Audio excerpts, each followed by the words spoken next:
Good morning everybody. আমি এই প্রথম ইউটিউবে ক্লাস এতদিন আমি দশম একাদশ দ্বাদশ শ্রেণীর নিয়ে আলোচনা করেছি। আজকের প্রথম আমি নবম শ্রেণী নিয়ে আলোচনা করছি। কোশ্চেন ব্যাংক নিয়ে একটু আলোচনা করছি। যে কোশ্চেন ব্যাংকের স্কুলটি হচ্ছে বেলদা প্রভাতী বালিকা বিদ্যাপীঠ। বেলদা প্রভাতী বালিকা বিদ্যাপীঠের স্কুল, পেজ নাম্বার 279। সেকেন্ড সামেরির জন্য প্রথমে গ্রুপ এ তে দেখো, গ্রুপ এ তে কি কোশ্চেন আছে। প্রথম কোশ্চেন আছে H equal to 1, H equal to 1, O equal to 16, 9 গ্রাম জলে যত মোল জল উপস্থিত আছে তা হলো কত। দেখো জলের আণবিক গুরুত্বটা আমাকে বের করতে হবে। দুটো হাইড্রোজেন আছে, 1 × 2 + 16 দ্যাট ইজ 18। তাহলে 18 গ্রাম জল মানে 1 মোল জল, তাই তো? যার আণবিক ওজন যেটা আছে তার 1 মোল। আমার বলেছে 9 গ্রাম জল, তাহলে 9 গ্রাম জল মানে 9/18 মোল জল, তার মানে 1/2, তার মানে 0.5। এইটা যে অপশনটার সঙ্গে মিলছে সেইটা উত্তর হবে 0. অর্থাৎ option A is the right answer. হয়েছে? দুয়ের দাগে দেখো, যে মিশ্রণটি কলোয়েডীয় নয় তা হলো কুয়াশা, গোল্ড সল্ট, চিনির দ্রবণ, দুধ। চিনির দ্রবণ, গোল্ড সল্ট হচ্ছে কলোয়েড, কুয়াশা কলোয়েড, দুধ কলোয়েড, চিনির দ্রবণটা কিন্তু ক্রিস্টালয়েড অর্থাৎ প্রকৃত দ্রবণ। তাই অপশন সি হচ্ছে রাইট অ্যান্সার। এটা আছে কলোয়েড নয়। 3 নম্বর বলেছে দেখো, বার্নৌলির নীতি কোন ভৌত রাশি সংরক্ষণের ভিত্তিতে কাজ করে? ভর এবং শক্তি। Option B is the right answer. Clear? এবার বলছে 4 দাগে বলছে 25 ডিগ্রি সেন্টিগ্রেড তাপমাত্রায় পিএইচ এর স্কেল হয়। অপশন বি 0 থেকে 14 কত?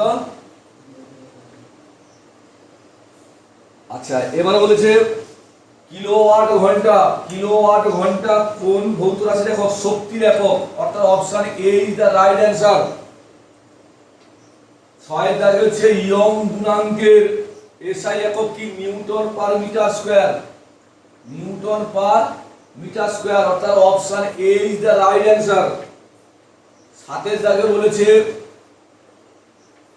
গাঢ় ও উত্তপ্ত নাইট্রিক অ্যাসিড তামার সাথে বিক্রিয়ায়, গাঢ় ও উত্তপ্ত নাইট্রিক অ্যাসিড তামার সঙ্গে বিক্রিয়ায় যে অক্সাইড উৎপন্ন হয় সেটি হলো NO2, অর্থাৎ option C the right answer. প্রসঙ্গক্রমে বলে রাখি, এখানে ঠিক মতো কন্ডিশন উল্লেখ করা নেই, যার জন্য এটাতে হতে পারে NO, হতে পারে, কন্ডিশন ঠিকঠাক উল্লেখ নেই। তবে এখানে সাধারণত তোমাদের জন্য NO2। ঠিক আছে? 8 দাগের অপশন দেখো, 8 দাগে কি বলেছে? 8 দাগে বলেছে কার্বন ডাই অক্সাইড অণুতে কার্বনের শতকরা পরিমাণ কত? দেখো কার্বন ডাই অক্সাইডের আণবিক গুরুত্ব কত? 12 + 32 দ্যাট ইজ 44। 44 গ্রামের মধ্যে কার্বন কত গ্রাম আছে? 12 গ্রাম আছে, তাই না? কার্বন আছে 12 গ্রাম, তাহলে 44 গ্রামে কার্বন আছে 12 গ্রাম। 100 তে কত আছে? শতকরা বলেছে যে 12/44 × 100। ক্লিয়ার? তাহলে এটা কাটা দিলে কত হবে? 4 এ দিলে 3, 4 এ দিলে 11, তার মানে 300/11%, তার মানে 11 × 2 = 22, 8 0 11 7 77, ওই 27.27%, 27.27%, অর্থাৎ কোন অপশনটা সঠিক? বি অপশনটা সঠিক। তাহলে আমাদের গ্রুপ এ নিয়ে আলোচনা হয়ে গেল। এবার আমরা আলোচনা করব গ্রুপ বি নিয়ে আলোচনা করব। গ্রুপ বি, গ্রুপ বি তে কি বলছে? গ্রুপ বি তে বলছে গতি শক্তির মাত্রিয় সংকেত কি? গতি শক্তি এক প্রকার শক্তি, শক্তি মানে কার্য, তার মানে mL²T⁻²,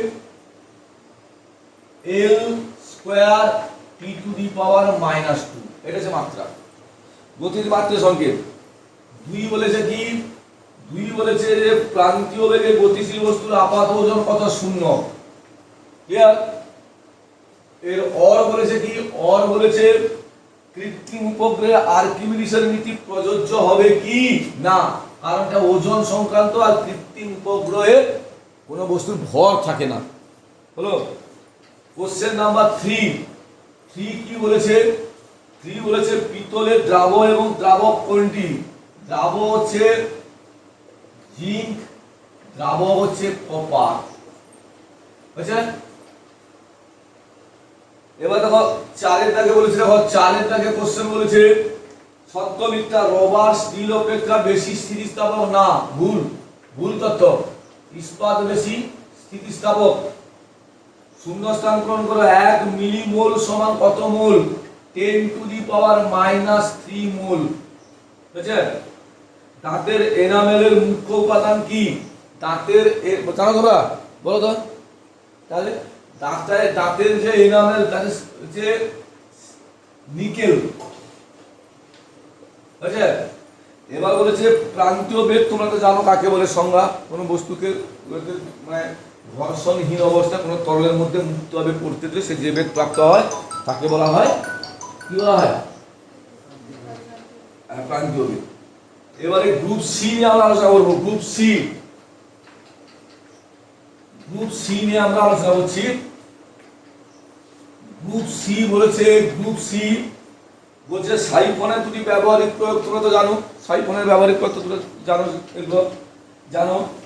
এইবারে 3-1 অর বলেছে, এটাও তো তোমরা জানো, জলের ফোঁটা গোলাকার হয় কেন? পৃষ্ঠ টানের জন্য। প্রত্যেকটা তল চায়, জলের উপরিতল চায় তার সেখানে স্থিতিশক্তিটাকে কমাতে, যাতে সে নিচের দিকে নামতে চায়।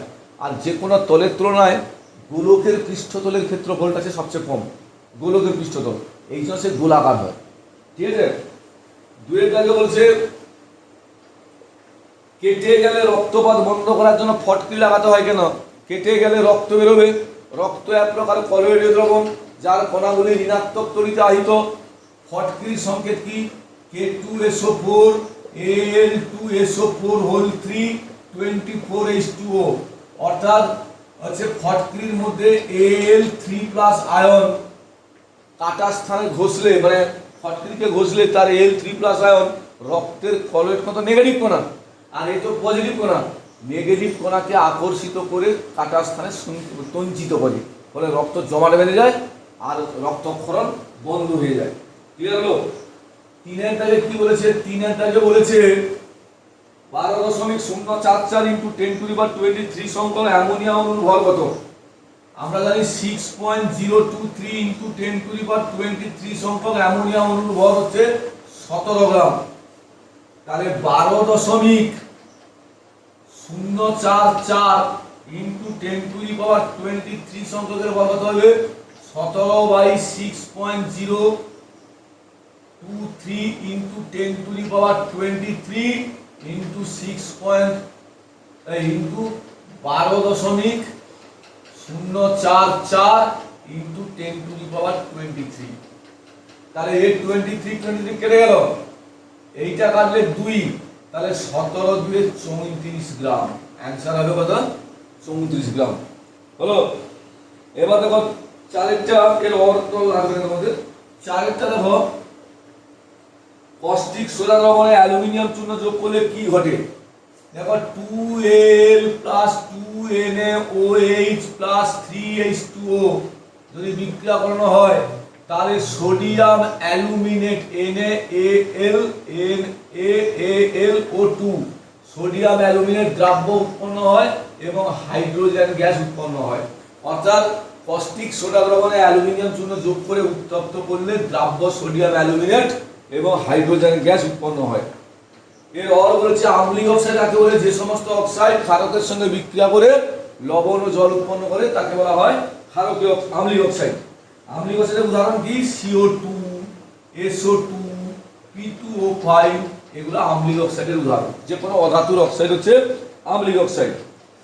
এবার 5টা দেখো, 5টা বলছে 50 কেজি ভরের এক ব্যক্তি 50টি সিঁড়ি ধাপ পেরিয়ে 25 সেকেন্ডে দোতলায় উপরে উঠে আসে। প্রতিটি ধাপের উচ্চতা 12 সেন্টিমিটার হলে ব্যক্তিটির ক্ষমতা নির্ণয় করো। আমরা কি জানি বলতো? আমরা জানি ক্ষমতা সমান কৃতকার্যবাহী কি হয়? সময়। কৃতকার্যবাহী সময়। কৃতকার্য মানে কি? বল ইনটু সরণ বাই সময়। বল ইনটু সরণ বাই সময়। বলটা এখানে কত দেখো, বলটা এখানে দেখো বলছে 50 কেজি ভর, 50 ইন্টু 9.8 মানে অভিকরণ 9.8, কতগুলো ধাপ, 75টা ধাপ ইন্টু 75। এবারে কি বলেছে, প্রত্যেকটা ধাপ 12 সেন্টিমিটার। এগুলো এসআইতে আছে, সেন্টিমিটারকে মিটার করতে হলে কি হয়, 100 ভাগ করতে হবে, তাহলে 12/100 ইন্টু সময়টা কত বলেছে 25 সেকেন্ড বাই 25, দশমিক তুলে দিলে আরেকটা শূন্য নেমে যাবে তো। 25 দুয়ে 50 হলো। তাহলে আমায় কি করতে হবে, এইটাকে গুণ করতে হবে, গুণ করে তাহলে 98 গুণিতক 75 গুণিতক 12 ডিভাইডেড বাই 1, 3টা শূন্য। ঠিক আছে, ক্ষমতার একক কি হবে এই সাইডে, বলেছে joule per second, that is answer. ঠিক আছে, এইটাকে গুণ করে হাজারে ভাগ করে দিতে হবে। তাহলে তোমরা এই ভিডিওটা ভালো করে ফলো করো, বন্ধুদের মধ্যে বেশি বেশি শেয়ার করো। তুমি যেমন উপকৃত হবে, বন্ধুরাও তেমনি উপকৃত হবে। বন্ধুদেরকেও শেয়ার করতে বলো, সাবস্ক্রাইব করতে বলো। No subscribe no video. পরের ক্লাসে তোমাদের সঙ্গে আমার আবার দেখা হবে।